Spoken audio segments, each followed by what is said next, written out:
tal? ¿Cómo están? Muchas gracias por acompañarnos una semana más en esto que es Enlace Internacional, la propuesta en política internacional que hacemos entre la TV pública en coproducción con Señal U, el canal de la Universidad Nacional de Cuyo.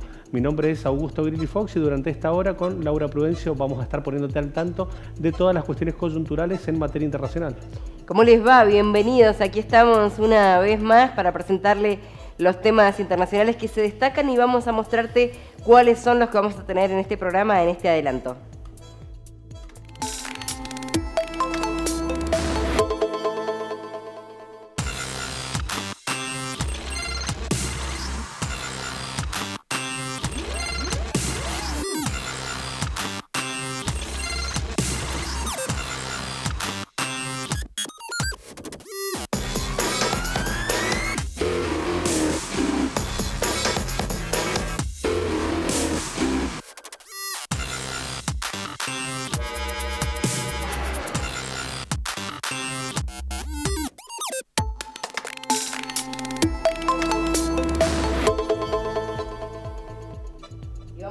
Hablando de lo que está sucediendo en la Franja de Gaza. Para eso tenemos una invitada.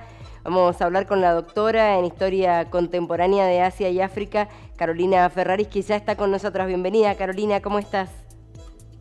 Hola, buenas tardes, Laura. Buenas tardes, Augusto. ¿Cómo están? Muy bien, gracias por estos minutos para tratar de entender lo que está pasando. Pasó la etapa de esta tregua que duró unos días.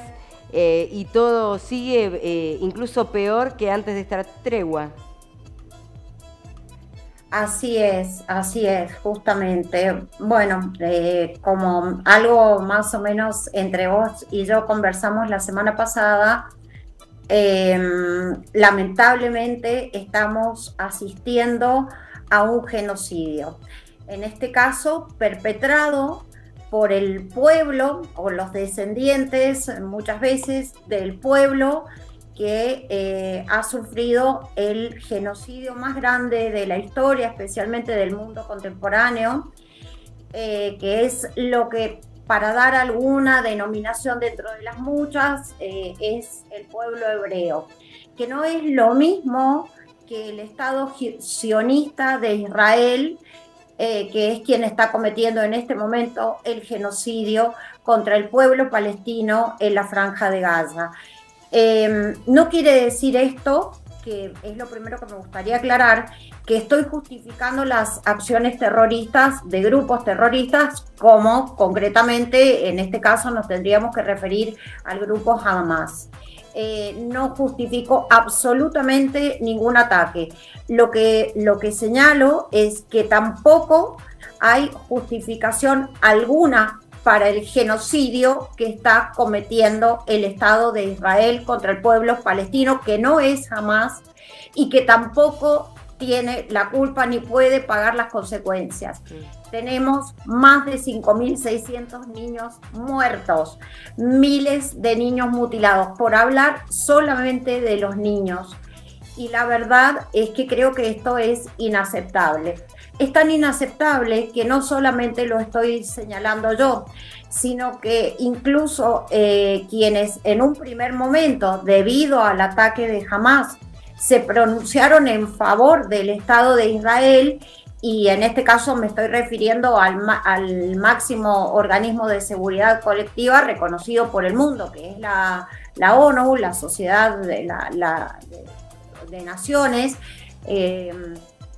también está rechazando estos ataques, porque esto ha pasado ya de ser, digamos, lo que en un primer momento denunció Israel como la represalia por el ataque de Hamas, para transformarse en el exterminio de un pueblo que vive en, como su nombre bien lo indica, en una franja miserable de territorio, y que, bueno, ustedes están pasando las imágenes en este momento, que creo que son absolutamente elocuentes. Carolina, ¿cómo te va? Mi opinión, de ahora en más, lo que ustedes quieran preguntarme acerca de la problemática, bueno, en fin, de este nuevo horror al que estamos asistiendo en el mundo. Carolina, ¿cómo estás? En relación a lo que ha sido el avance del ejército de Israel en Gaza, ya han concretamente avanzado, valga la redundancia, en lo que es la zona sur. ¿Qué representa esto y cuál es la situación de los desplazados y si esto puede llegar a representar más cantidad de desplazados? Lo que pasa es que ya no tienen hacia dónde desplazarse. Esta es la tragedia. Digamos que cuando empezaron a atacar la zona norte, los intimaron a que se desplazaran a la zona sur, pero ahora ya no tienen a dónde desplazarse. Esto lo dijo Netanyahu cuando comenzó su ofensiva debido al ataque de Hamas, que todavía creo que va a haber mucho para estudiar y para decir en relación a ese ataque, ¿no? Porque hay muchos bemoles de los que podemos seguir hablando. Pero Netanyahu dijo que los iban a empujar sobre el mar, que es lo que pretende, evidentemente, porque con estos nuevos desplazamientos, la escasa población que está dejando en Gaza ya no tiene hacia dónde desplazarse. Entonces, la verdad es que le quedan como remedio, digamos, tirarse al mar, es decir, o morir en manos de las tropas israelíes o morir ahogados. Es como que no hay muchas opciones, ¿no? La verdad es que es terrible. Creo que ni aun quienes nos hemos dedicado con la profundidad en que lo hemos hecho desde donde hablamos a los genocidios de los siglos XX y de lo que va del XXI, creo que no hay otra expresión que asistir horrorizados a esta situación actual y a la inacción ahora y al apoyo, como siempre, en primer lugar, y hago absolutamente responsable, porque si Netanyahu no tuviera el apoyo incondicional de los Estados Unidos y la provisión de todos los elementos, armamentos y de la mejor tecnología como la que tienen, no podría estar cometiendo este genocidio. Es muy interesante hablar con vos para repasar justamente esto. Estás hablando de un genocidio, porque lo curioso y lamentable es que ya no es a la Franja de Gaza, sino que hay ataques en Cisjordania. Hay muertes, los colonos israelíes están atacando a los pobladores en Cisjordania. Se conoció hoy un documento sobre un ataque que hubo el 7 del mes pasado, donde murieron 6 periodistas, y ahora se supo que el ataque fue con armamento israelí, con balas israelíes. ¿Qué es lo que hay de fondo? Porque muchos palestinos dicen lo que quieren es desaparecer prácticamente al pueblo palestino, no encajados ya en lo que pasa en la Franja de Gaza, sino en todo Palestina. Sí, Laura. Primero que nada, bueno, lamentablemente como estoy con el teléfono, no puedo compartirles algunos mapitas y algunas cronologías que tengo preparadas, pero que la verdad que las tengo en las computadoras. Manejo la tecnología, pero no, después si quieren, en todo caso, les envío algunas cuestiones y ustedes lo pueden. Pero hay una cosa que hay que señalar, y es que cuando hablamos de Cisjordania, estamos hablando de un territorio palestino, pero que ha quedado encerrado absolutamente dentro de la ocupación, porque esta es la palabra concreta, la ocupación israelí. Es decir, aquello que debía ser parte del territorio palestino, pero acá vamos a ir al inicio de lo que es la actualidad de este conflicto. Este conflicto se inicia con la declaración del Estado de Israel y la puesta en marcha del Estado de Israel. Nosotros hemos hablado muchas veces de la problemática del África, que tiene características similares sin que hoy se haya llegado a este estado de genocidio, aunque en otras oportunidades se ha ocurrido. Es decir, territorios colonizados por el mundo occidental, en el caso de lo que es hoy el territorio, vamos a decirlo así, palestino e israelí, porque teóricamente deben convivir dos naciones. Ese territorio, como ustedes saben, estuvo ocupado por el Imperio Otomano hasta la Primera Guerra Mundial. Luego vinieron todos los repartos que se realizaron entre un poco antes de la Primera Guerra Mundial y luego de la Primera Guerra Mundial, y este territorio quedó como protectorado británico, con unas características en las que ya empezó la conflictividad, porque si bien el territorio era habitado mayoritariamente por palestinos, esta característica de ser un protectorado británico que no protegía absolutamente nada, hizo que en el territorio se exacerbaran conflictividades ya existentes. Voy a señalar conflictividades mayoritariamente de la población árabe palestina, por un lado, conflictividad de población, digamos, de origen hebreo, que había en la zona, había pequeñas porciones de colonos que vivían y que hasta medianamente habían convivido con los palestinos. Dentro de estas poblaciones también había diferencias que en muchos momentos eran conflictos, digamos, serios entre ellos por la división entre sefaradíes y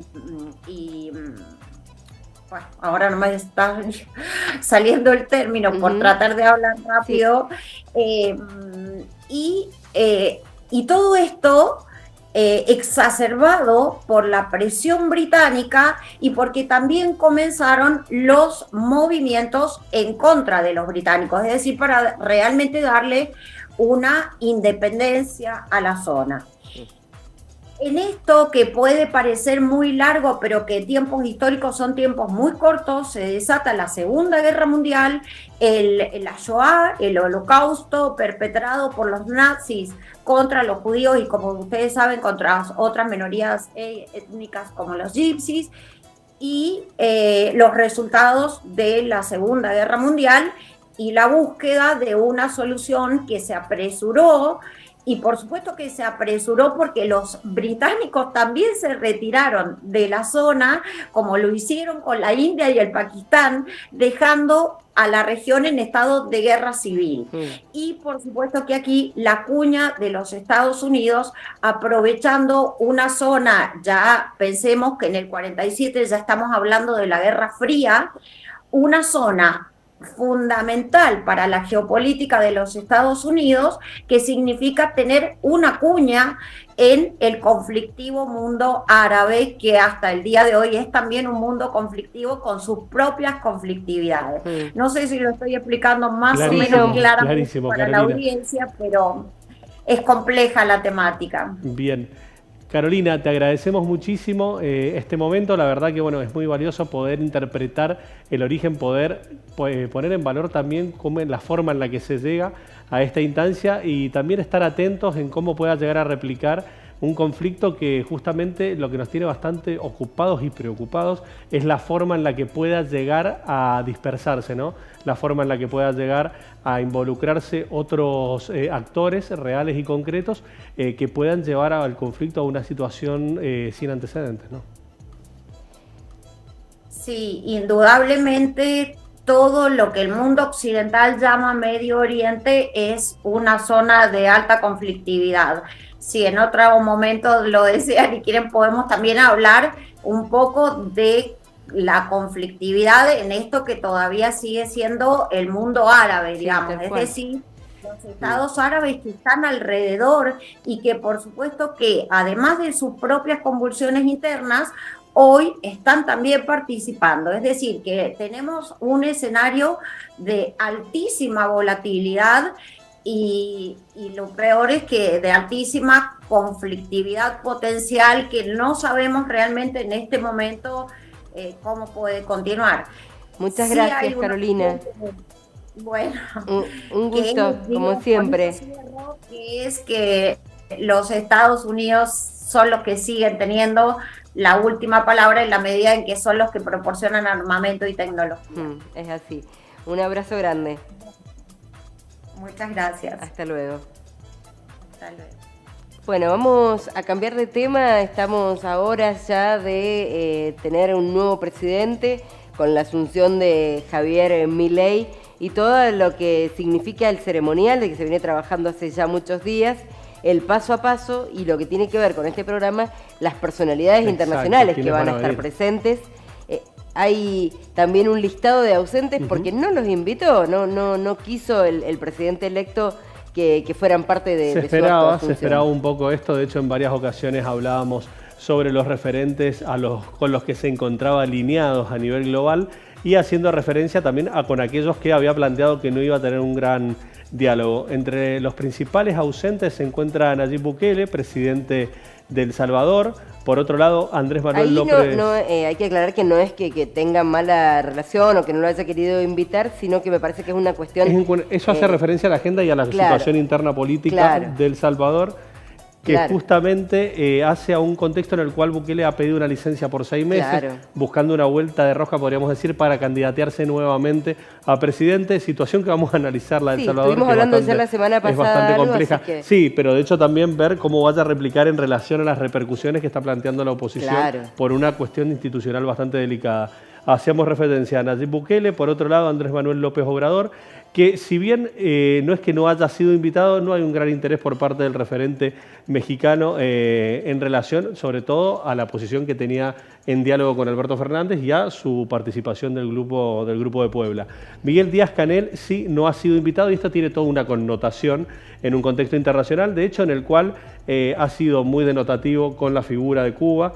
Y también hay que destacar que fue el primer actor recibido por Alberto Fernández como presidente, el propio Díaz-Canel. Es así. Bueno, también en la lista de los ausentes tenemos que repasar la figura de Lula da Silva, presidente de Brasil. Hasta último momento había dudas. Estuvo ahí actuando Diana Mondino, también Daniel Scioli, para ver si podían arribar posiciones. Se entiende que en realidad nunca hubo voluntad por parte, en el sentido de que se confirmó desde un principio la presencia de Jair Bolsonaro. Con una comitiva grande, además. Exacto, con una comitiva grande y como un invitado VIP. Sí. Y bueno, una de las primeras comunicaciones que tuvo telefónica, lo mostró en las redes, fue con el ex presidente de Brasil, con un tono de amigos, ¿no? Y recordemos también en qué contexto planteaba Javier Milei en campaña que ni con China ni con Brasil se iban a dar relaciones internacionales por ser países comunistas. Entonces, esa fue la previa.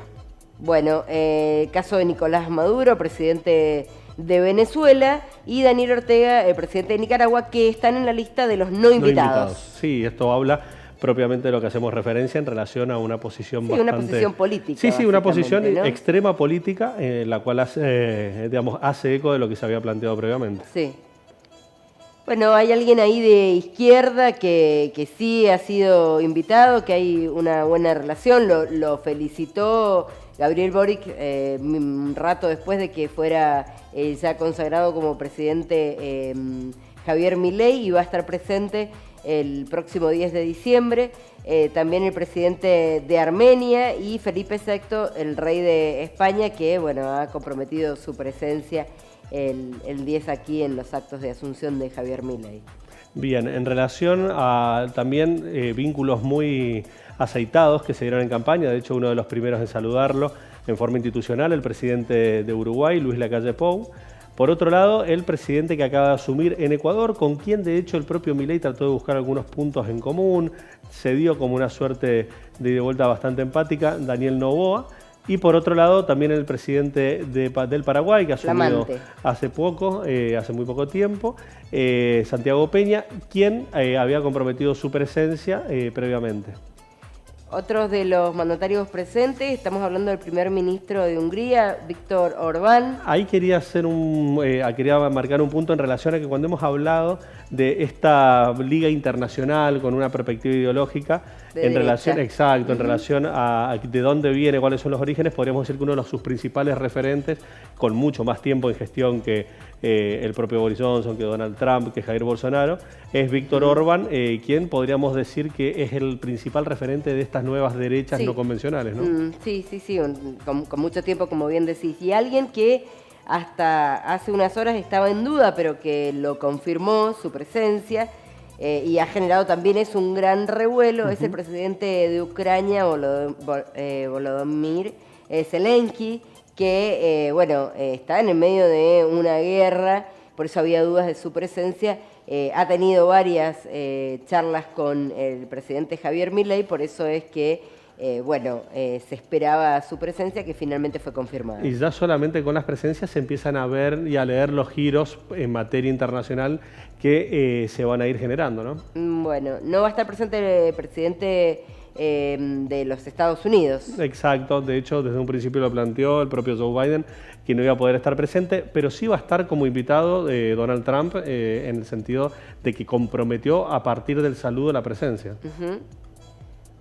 Sí va a estar presente la secretaria de Energía, Jennifer Granholm, y también el presidente del BID, el brasilero Ilian Golfan, en relación a la institucionalidad que representa para la región. Bueno, y como decíamos, los otros dirigentes presentes, lo mencionábamos recién, una de las estrellas, Jair Bolsonaro, expresidente de Brasil, que va a llegar con comitiva propia, un grupo importante de seguidores de Jair Bolsonaro y por supuesto cercanos también a Javier Milei, y Santiago Abascal, el dirigente de Vox de España, que también festejó mucho en las redes y siguió muy de cerca las elecciones. Exactamente. Vamos ahora a una tanda a hacer y una pausa. En breve estamos de vuelta.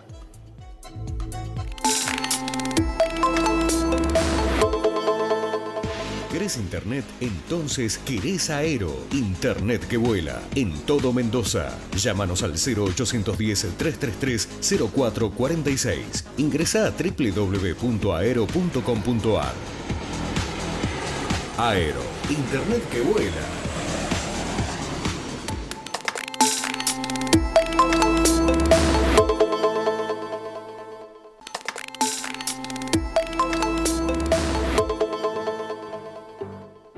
Nuevo bloque en Enlace Internacional y vamos a viajar a Panamá para saber cómo ha sido la situación después de estas tantas extensas jornadas de protesta por la minera First Quantum Minerals, que estaba instalada a partir de una decisión del Congreso de ese país y que generó estas protestas que duraron durante casi poco más de un mes, ¿no? Exacto, de hecho para esto estamos en contacto con Yadira Pino. Ella es docente, activista en derechos humanos en Panamá, que de hecho ya hemos estado en contacto y muy gentilmente se ha comunicado para poder actualizarnos sobre la situación social, política que se está viviendo.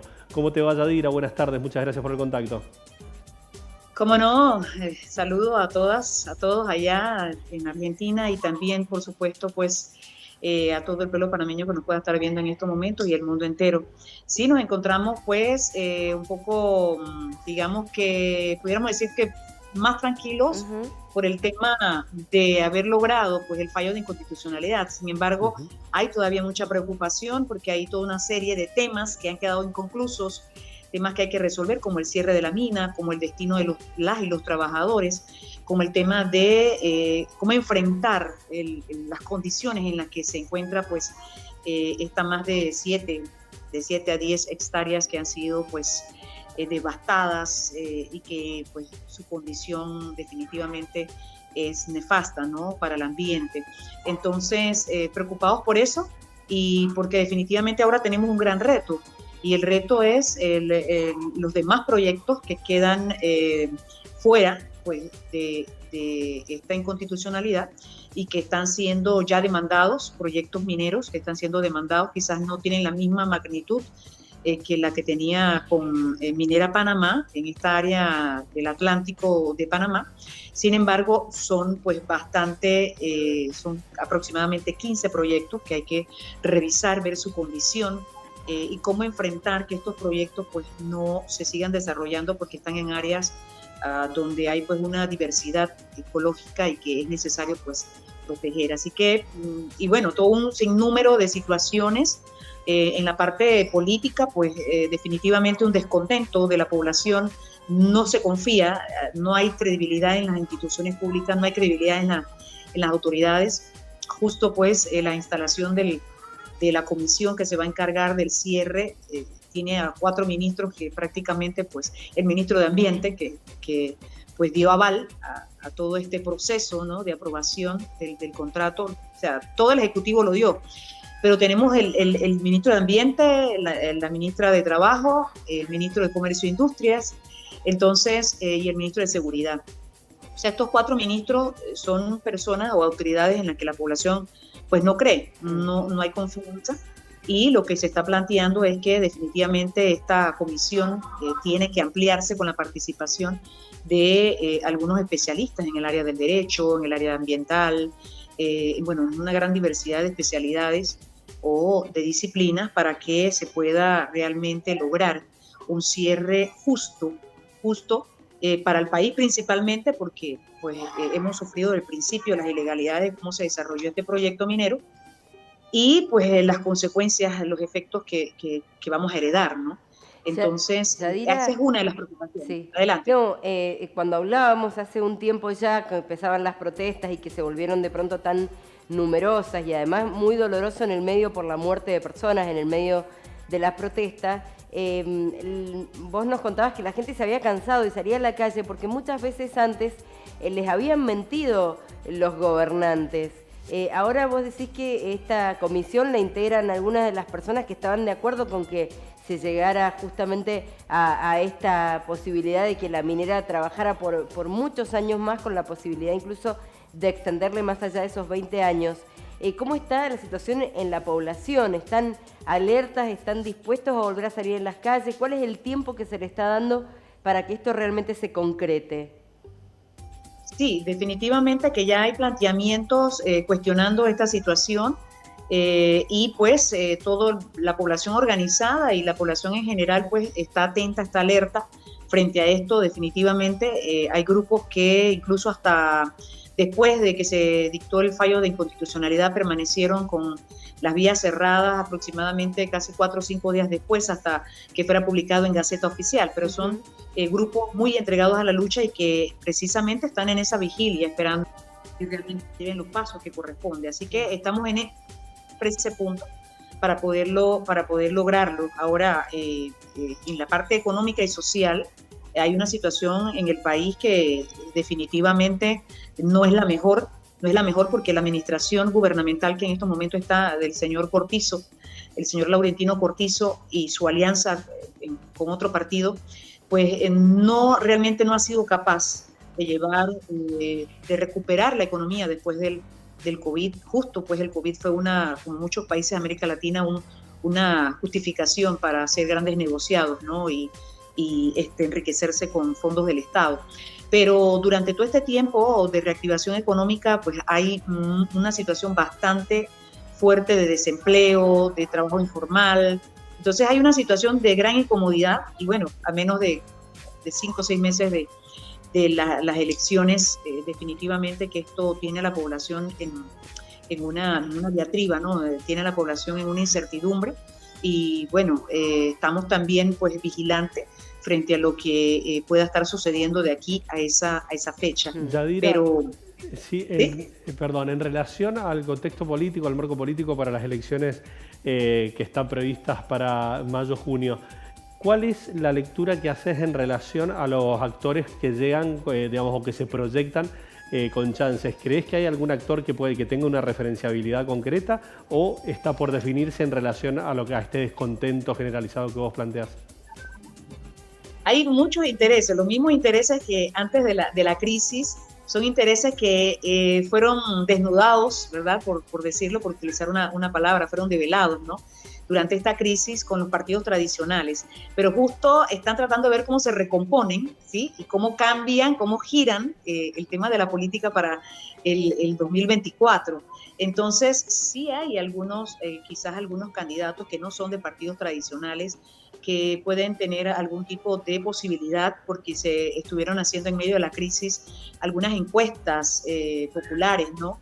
Esas encuestas pues favorecen a algunos personajes, pero digamos que como los partidos tradicionales están muy mal ubicados con esto porque se demostró que desde 1997 a la fecha los 4 o 5 partidos tradicionales de este país todos fueron cómplices de esta situación, de esta crisis, pues, que provocaron esta crisis de este proyecto ilegal. Entonces, están buscando la forma de cómo desacreditar o de cómo restar a estas figuras que son o de partidos nuevos o que quizás algunos son independientes, pero están tratando de ver cómo rebajan pues esa diferencia o cómo cambian esa visión o esa aceptación del pueblo panameño. Entonces, definitivamente que aquí hay lecciones que no se aprenden. El pueblo ha tenido muchas lecciones de esta lucha, y una de esas lecciones tiene que ser, y se decía a viva voz, que los vendepatria no podían volver a ocupar puestos públicos, que los que han traicionado a la patria no podía no se le puede volver a dar la oportunidad. Entonces, hay un gran reto de la población de llevar a cabo eso, luego de que se ha logrado este gran paso. O sea, un paso en el que el poder público del pueblo logró que un órgano del Estado fallara a favor de un ambiente sano y a favor de los derechos humanos del pueblo. Entonces, ese gran poder tiene también que transferirse a las elecciones. Esperemos que sea así, porque realmente ya el país, en las condiciones en las que está, se ha llevado a la quiebra prácticamente. Entonces tenemos problemas con el agua por el tema del canal. Entonces hay una situación bastante, porque el canal también es una actividad extractivista. Entonces definitivamente que el tema agua es sumamente importante, y ese es uno de los temas a seguir, el tema de los servicios eléctricos también, que tiene que ver con el agua, porque la gran cantidad de generación de energía eléctrica en nuestro país es del agua, pero es una de las energías más caras que se venden en América Latina y Centroamérica. Entonces, nosotros tenemos un gran reto frente a esto. Por eso es que, bueno, en los meses que faltan, hay que presentarle a estos candidatos, por lo menos a los que no son de los partidos tradicionales, presentarles algunos retos o algunos planteamientos para asumir esos retos en el tema ambiental. Digamos que en estos momentos para Panamá es fundamental que las políticas públicas hacia un ambiente sustentable, con actividades económicas que sean sustentables, pues es lo que debe seguir para poder continuar como país, porque tenemos un grave problema con el agua, reitero. Entonces, hay diversos retos, entre eso la revisión del modelo económico que tenemos, ¿sí? Si realmente el modelo económico que hasta ahora se ha venido desarrollando en nuestro país, si eso realmente contribuye a mantener un ambiente sano, y cómo hacer para construir de esa manera un modelo económico que realmente permita que sea sustentable con el ambiente, ¿no? Entonces, digamos que son retos bastante difíciles, pero que es posible si nosotros nos decidimos como pueblo a exigir eso y a trabajar en conjunto con los candidatos que así se comprometan, ¿no? Entonces, por ahí va un poco también un panorama. Debiera plantearse de esta manera para poder ir resolviendo pues la grave crisis económica, la grave crisis social, un aumento de la pobreza, del desempleo, como decía hace un momento, de los trabajos informales. El tema educativo y el tema salud definitivamente son bastante preocupantes. Bueno, ya se ha podido ver el tema de las PISA, sin embargo, pues nosotros tenemos nuestras apreciaciones sobre estas pruebas internacionales que realmente no responden, ¿no?, a un modelo educativo de país, ni tampoco al sistema propio de país, sino pues a una serie de planteamientos de competencias, ¿no?, a nivel internacional, de países desarrollados con países que no están desarrollados. Así que en ese sentido, pues para nosotros eso realmente no representa un determinante. Lo que sí es determinante, pues, en los números de la cobertura, que no hay suficiente cobertura educativa, de lo más de 100.000 y tantos jóvenes, niños jóvenes, o sea, en edad joven, que no están en las escuelas, ¿sí? Las deserciones que siguen presentándose.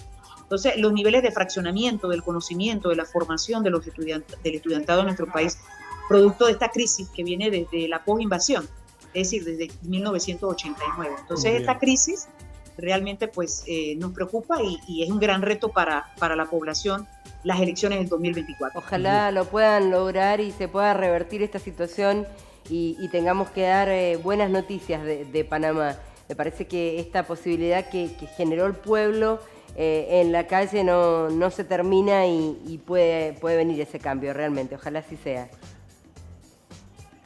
Cómo no, esperando eso y sobre todo pues por estos resultados de conocer pues cómo se violentó la Constitución, permite reforzar el conocimiento del ciudadano en torno a cómo hacer defensa de la democracia real desde la participación ciudadana, desde la veeduría ciudadana y por supuesto en la construcción de una nueva Constitución para un verdadero Estado de Derecho. Muchas gracias, Yadira. Muchas gracias por el contacto. Gracias a ustedes. Hablábamos con Yadira Pino, activista en derechos humanos, docente dándonos una síntesis de la actualidad político-social que se está viviendo en relación a lo que fueron los reclamos y la salida de la gente a la calle en rechazo, en repudio a estas modificaciones que se pretendían hacer en relación a las leyes que pretendían abrirle el juego a fuertes inversiones mineras. Bueno, pero vamos a cambiar de tema ahora y vamos a hablar de algunas noticias también que son importantes para repasar y que seguramente en los próximos programas lo vamos a ir profundizando. Exacto, de hecho, principalmente hacer una referencia al potencial acuerdo Mercosur-Unión Europea, que justamente busca tener algún tipo de respuesta en relación a esta dilación que se ha ido dando. Varias son las especulaciones que se generaron. En su momento se vio como una reactivación por parte del propio Lula da Silva para tratar de buscar la firma de este convenio. Así lo habían entendido las autoridades de la Comunidad Europea, pero esto se ha ido diluyendo bastante al punto de que se frenó un potencial viaje que se daba a Río de Janeiro buscando la firma de dicho acuerdo, Laura. Bueno, hay que tener en cuenta que hoy hubo un encuentro entre el presidente saliente de Argentina y Lula da Silva, donde parece que estas diferencias que se plantearon en los días previos están saldadas, pero lo cierto es que no se pudo avanzar, por lo menos por ahora, en este acuerdo entre lo que es el Mercosur y la Unión Europea. Bien, haciendo una referencia a otro tema concreto en relación a estas breves, planteamos justamente el abordaje que ha hecho Pedro Sánchez sobre lo que es la presentación de la amnistía con los acuerdos que se dieron en el contexto de la formación de gobierno, donde se juntaron 179 curules para presentar este gobierno. ¿Cuál es el paso adelante que se ha dado en este proyecto? La presentación en el Congreso para que este apoyo que lo llevó a la formación de gobierno sea el mismo apoyo que avale a nivel parlamentario dicha amnistía. Bueno, y otro de los temas también de la semana, de las últimas horas, tiene que ver con la liberación de Alberto Fujimori. Recordemos que estaba preso hace 16 años, cumpliendo una condena de 23 años. Pero bueno, había pedido por su libertad, habían ido a distintas referentes de justicia. La Corte Interamericana de Justicia, cuando se enteró que el tribunal de ese país había decidido la liberación, pidió que no se llevara adelante. Hubo algunas horas de tironeo, pero finalmente fue liberado este expresidente que estaba en la cárcel junto a otros ex mandatarios de Perú. Tiene 85 años y una salud bastante debilitada, propia de la edad. Lo cierto es que quienes han quedado muy afectados y muy doloridos son los familiares de las víctimas, de las personas que murieron y que también fueron secuestradas durante su gobierno. Situación muy polémica, por ponerle una frase también bastante correcta en el sentido de lo que representa en una suerte de derrota, podríamos decir, en materia de derechos humanos. Hay que estar atentos también a ver cómo evoluciona y cuál es justamente la presión que planteen organismos internacionales sumada a las peticiones de familiares y organizaciones peruanas que repudian absolutamente la libertad de este expresidente del Perú, que tenía una pena de 23 años. Condenado justamente por esto, por secuestros y asesinatos. Exactamente. La Corte Interamericana, por lo menos lo que ha dicho el Tribunal Máximo de Perú, es que no tiene injerencia en esta decisión y por eso es que finalmente le otorgaron la libertad a Fujimori. Vamos a hacer una pausa y volvemos en un ratito.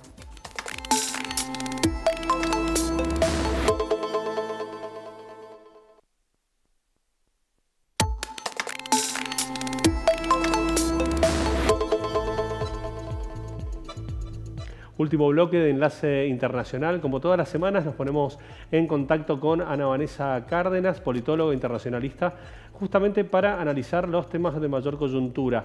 Un tema que nos acoge bastante es la situación que se está dando sobre el esquivo en Venezuela, en relación a la posición del gobierno de Venezuela y donde se han dado distintos planteos por parte de los gobiernos limítrofes. ¿Cómo te va, Ana Vanessa? ¿Cómo estás? Muy bien, muy bienvenida. Buenas tardes para todos. Muchas gracias. Realmente ha ido escalando esto que lo tocábamos como algo lejano después de esa consulta popular que decidió Maduro y se conoció este apoyo más allá de quienes políticamente están cercanos. Prácticamente, por lo menos lo que dicen desde el gobierno es que todo el pueblo apoyó masivamente la idea de reclamar por Esequibo, pero ahora parece que ha escalado a otro nivel por la posición de Guyana. Así es, pues bueno, un referéndum que de pronto pasó de ser consultivo a ser vinculante, o así lo entiende el presidente Nicolás Maduro, y que además hay que decirlo, no hay realmente posiciones encontradas en Venezuela, incluso voces de la oposición se suman a este reclamo, que lo creen justo, y bueno, pues logra causar algún punto de unidad, hay que decirlo, también en el marco de unas futuras elecciones en el 2024 por parte del presidente Nicolás Maduro, que a partir de este referéndum, pues ha ido en aumento, o al menos discursivamente, con la idea de anexar y proclamar el estado de la Guyana de Esequibo, ¿no? Con esta ley orgánica que llevó también ante el Congreso, y con las declaraciones de que luego de la anexión pues le daría a la población que ahí se encuentra, que aproximadamente es 1/3 de la población de Guyana, la nacionalidad venezolana, a lo cual, bueno, pues también varias voces se preguntan por qué no mejor esta consulta se les hace a las personas que están ahí asentadas y no a los venezolanos. Claro. No, bien, en relación a la escalada que plantean, también hay una posición de Brasil sobre la situación por cómo se está dando. ¿Vos creés que se puede llegar a ampliar, lo hablábamos en su momento, que puede llegar a tener algún riesgo real en materia bélica esta escalada? Es muy complicado pensarlo, efectivamente, pues uno de los estados que más se ve comprometido en caso de un conflicto y con la tensión que se ha desatado, pues es Brasil, que incluso ya ha alertado a sus fuerzas armadas en la frontera norte por cualquier situación que se presente. Sin embargo, bueno, estaríamos ante un conflicto a todas luces de corte asimétrico, porque prácticamente Guyana pues no tiene fuerzas armadas. Ahora, Venezuela las tiene, ¿no? Mal equipadas, con una muy mala coordinación, administración, ¿no? Pero bueno, finalmente las tiene. Es por lo que vemos una intensa actividad diplomática de Guyana para lograr apoyos, y bueno, pues evidentemente Estados Unidos, que tiene una relación emergente, importante hoy en día con Guyana, pues ha movilizado al Comando Sur, al Mando Sur específicamente, dentro del territorio, con algunos patrullajes aéreos, etcétera, como más algo disuasivo que realmente algo en la práctica que se vislumbre un conflicto bélico. Pero bueno, pues es difícil saber con Maduro si estaría dispuesto a emprender esto, si sería capaz de llegar hasta ese límite. ¿Por qué? Porque hay dos situaciones. La primera es la obtención de recursos. Sabemos que en el Esequibo está muy cerca, además comparte esta parte del Orinoco, entonces hay hidrocarburos, ¿no? Yacimientos importantes, hay oro, hay diamantes, cobre, hierro. O sea, es una región muy, muy rica en recursos, y eso incluso le ha ganado una perspectiva de crecimiento económico a Guyana que no había tenido antes.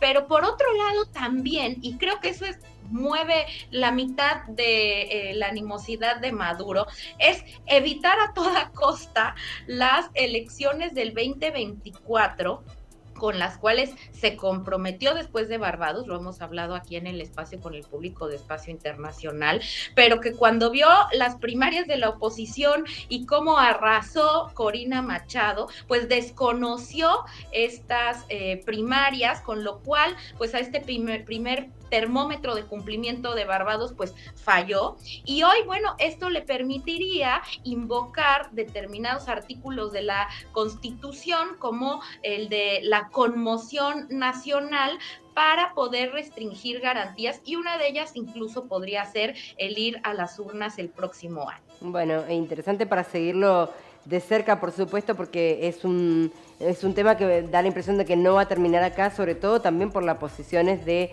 los organismos internacionales que también toman justamente una posición respecto a lo que puede ocurrir allí, así que vamos a estar atentos a lo que pueda pasar. Pero quiero cambiarte de tema y hablar de la COP28.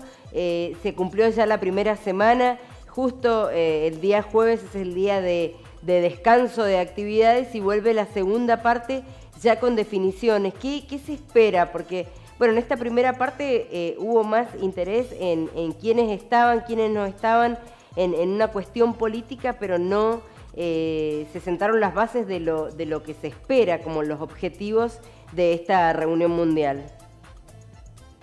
Tienes razón, Laura, pues una cumbre que debido a su asistencia ha llamado mucho la atención, más de 200 ministros involucrados en estos temas, pero también, y hay que decirlo, cerca de 2.500 personajes involucrados con las compañías transnacionales de gas, de petróleos y de combustibles fósiles, lo cual también ha sido muy criticado. ¿Por qué? Porque finalmente esto lo que nos dice es que hay un gran lobby y hay una gran presión de estas empresas que han tenido reuniones muy importantes con los ministros, con los presidentes ahí presentes, lo cual pues manifiesta que sí importan y que sí tienen una palabra que decir por encima de las metas y de los propósitos que tiene esta COP, en la cual, bueno, pues lo último que se sabe por el borrador, por las declaraciones, el borrador que se dio el martes, y es que es muy probable que se llegue a un acuerdo sobre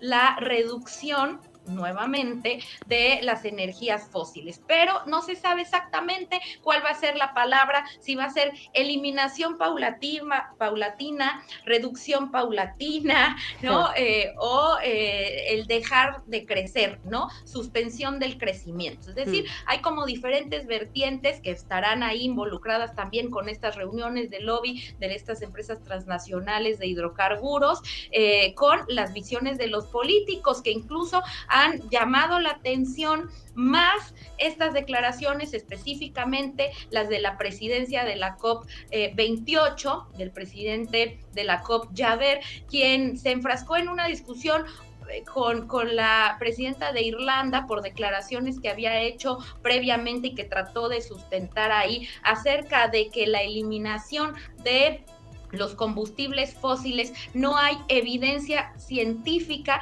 de que sean la solución para la reducción, que es lo que se busca como objetivo desde los acuerdos de París, de las emisiones y de la temperatura, de 1.5 grados centígrados, ¿no? Entonces es muy complejo los acuerdos que se lleven a cabo para que dejen realmente conformes a todas las partes implicadas, que están, por un lado, pues sí, las autoridades políticas, pero también las organizaciones internacionales, las ONGs u organizaciones de la sociedad civil con los activistas, y por otro lado, las empresas transnacionales.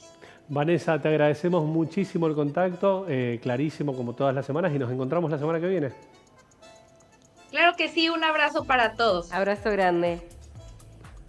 Vamos a cambiar de tema para hablar de la muerte el 30 de noviembre pasado de uno de los diplomáticos más influyentes, por lo menos del último siglo. Hablamos de Henry Kissinger, que murió a los 100 años y realmente ha sido una figura controvertida. Hay un informe especial. Vamos a verlo.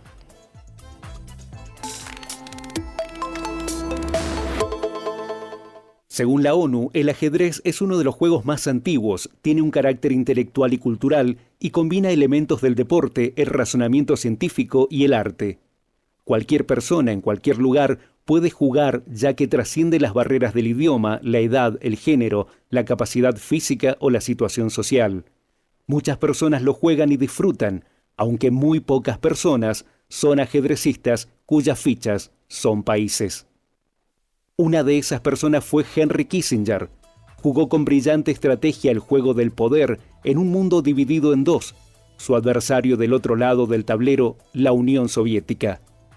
El exsecretario de Estado estadounidense falleció el 29 de noviembre de 2023, tras vivir 100 años. Nacido en Alemania en 1923, llegó a Estados Unidos a los 15 años, estudió en el Instituto George Washington de Nueva York antes de alistarse en el ejército. Trabajó en el cuerpo de inteligencia, identificó oficiales de la Gestapo, así ganó una estrella de bronce. Luego de la guerra estudió en Harvard antes de incorporarse al cuerpo docente de la universidad. Asesoró al gobernador republicano moderado de Nueva York, Nelson Rockefeller, y se convirtió en una autoridad mundial en estrategia de armamento nuclear. Cuando el principal rival de Rockefeller, Richard Nixon, se impuso en las primarias de 1968, Kissinger se pasó rápidamente al equipo de Nixon. Organizó la guerra de Vietnam y el acercamiento de Estados Unidos hacia China. Ganó el Premio Nobel de la Paz de 1973, pero también fue señalado como criminal de guerra por los excesos durante el conflicto de Vietnam y otras partes del mundo, como por ejemplo América Latina. Gambito de Rey, el movimiento en China.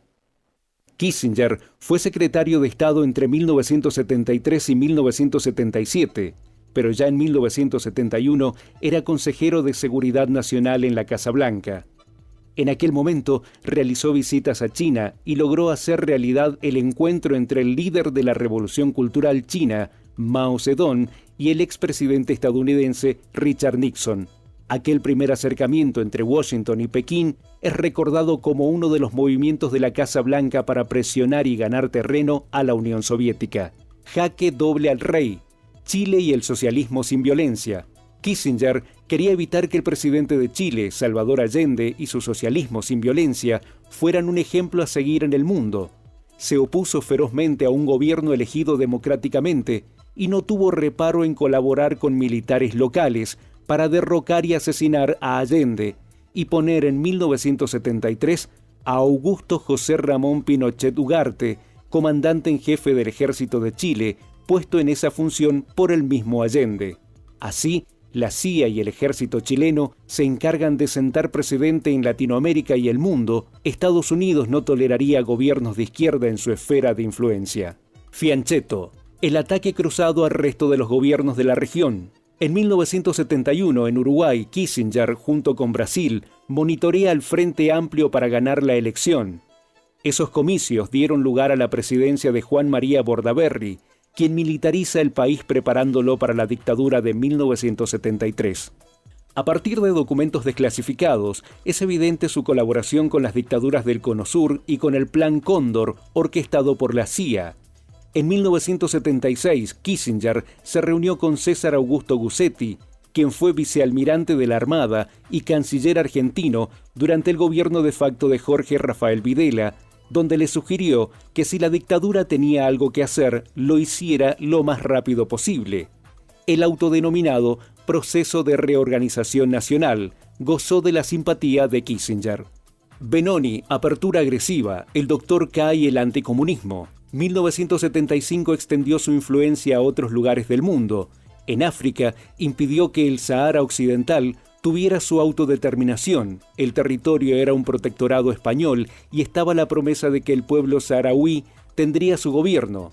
Sin embargo, Estados Unidos impulsó a Marruecos en plena agonía de Francisco Franco. El rey Hassan II movilizó a miles de súbditos en la Marcha Verde y España cedió. El Sahara Occidental quedó ocupado desde entonces por Marruecos. Kissinger pensaba que el autogobierno saharaui podría convertir al territorio en un enclave soviético.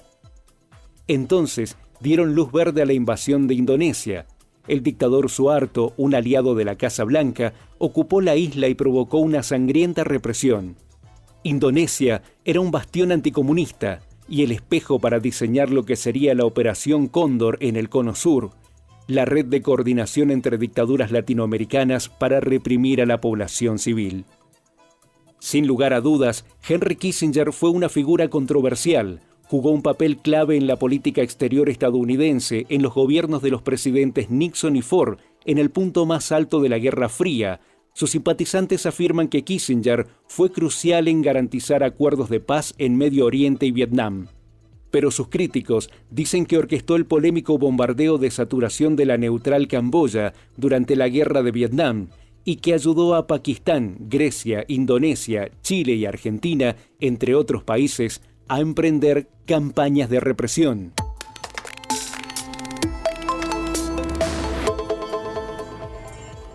Bueno, un informe completo para entender lo que representó un personaje bastante polémico en lo que es la historia global, ¿no? Controvertido absolutamente, y eso también se vio a partir de su muerte el 29 pasado, porque hubo en todos los medios del mundo, bueno, diferentes miradas de este hombre que marcó la política internacional durante un siglo. Sin duda, sin duda.